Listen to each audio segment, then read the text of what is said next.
Salut! Ça va? Oui, Ça... toi aussi. Bon, oui, oui, oui. Écoute, ce matin, j'aimerais ça qu'on parle de l'audit de l'Église d'Arma qu'il Oui, faut qu'on c'est fait. termine.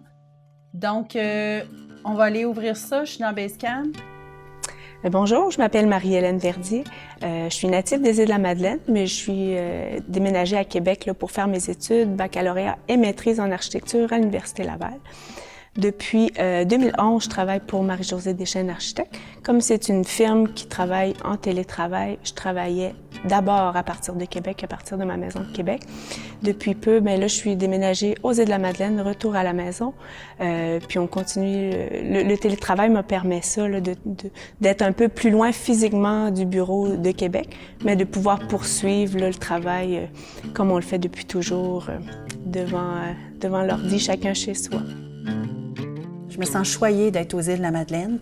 C'est grâce à ma collègue Marie-Hélène Verdier que j'ai découvert les îles. Quand j'ai su qu'elle venait des îles, à un moment donné, vers 2015, je lui ai dit « Écoute, j'aimerais ça, moi, aller travailler aux îles. Trouve-nous un contrat. » Alors, de fil en aiguille, elle a été connue aux îles. Elle a commencé à faire du démarchage. Et c'est comme ça qu'on a commencé à travailler avec les fabriques des Îles-de-la-Madeleine, Bassin, Havre-Aubert. Puis là, ici, on est à Saint-Pierre-de-la-Vernière. Et je suis vraiment contente parce que c'est une église très importante pour les îles. Elle est très importante dans les paysages. On la voit presque partout. Elle est très grande. Son histoire est très importante. Et son architecture aussi est distinctive. Des églises en bardeaux de cèdre, il n'y en a pas beaucoup au Québec. Nous, dans le fond, la firme Marie-Josée Deschênes Architectes, on spécialise en patrimoine bâti. Ce qu'on peut faire comme service, puis ça s'applique autant sur la Grande Terre qu'aux Îles-de-la-Madeleine. Ce qu'on offre beaucoup comme service, c'est soit on va faire des projets de restauration de ce patrimoine bâti-là, donc où on va vraiment aller en chantier. La première étape, quand on a un nouveau projet, il faut aller faire le relevé. Alors, on prend toutes les mesures du bâtiment. On prend en note tout ce qu'il y a à faire sur le bâtiment comme restauration ou comme agrandissement, ce que les clients veulent.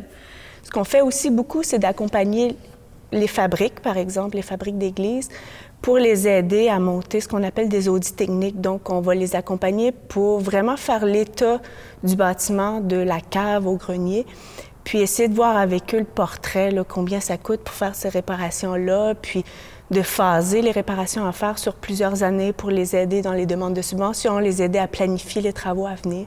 Donc ça, c'est une grosse partie de notre travail. On dessine, mais on ne fait pas que dessiner. on ratisse plus large là, que ça. C'est super intéressant pour moi de revenir dans mes racines puis de travailler à développer les bâtiments qui me tient à cœur parce que c'est comme ici à l'Église de la Vernière, c'est ici qu'on a tout vécu, les moments de nos familles depuis qu'on est petit, que c'est ici que j'ai été baptisée. Donc c'est ça, c'est des bâtiments qui me tiennent beaucoup à cœur, effectivement. Bon, écoute, c'est correct? Oui, fait que tu fais un bout avec ça. Oui. OK? On s'en parle plus tard. Ça marche. OK, salut! Bye-bye. Bien, en finissant, ce que j'aimerais dire, c'est simplement que on travaille sur le patrimoine bâti parce que c'est un héritage pour notre société. C'est vraiment des témoins de notre histoire. Mais ce qui est beau ici aux îles, particulièrement ici dans l'église La Vernière, c'est que c'est le patrimoine de ma collègue Marie-Hélène Verdier. Donc, la notion de patrimoine social pour une société, lorsque ça devient un patrimoine plus personnel, ça a d'autant plus de valeur. Donc, on a un attachement, puis on sait que tout ce qu'on va faire sur ce bâtiment-là, c'est pas perdu. Donc, comme architecte, moi, c'est ça qui est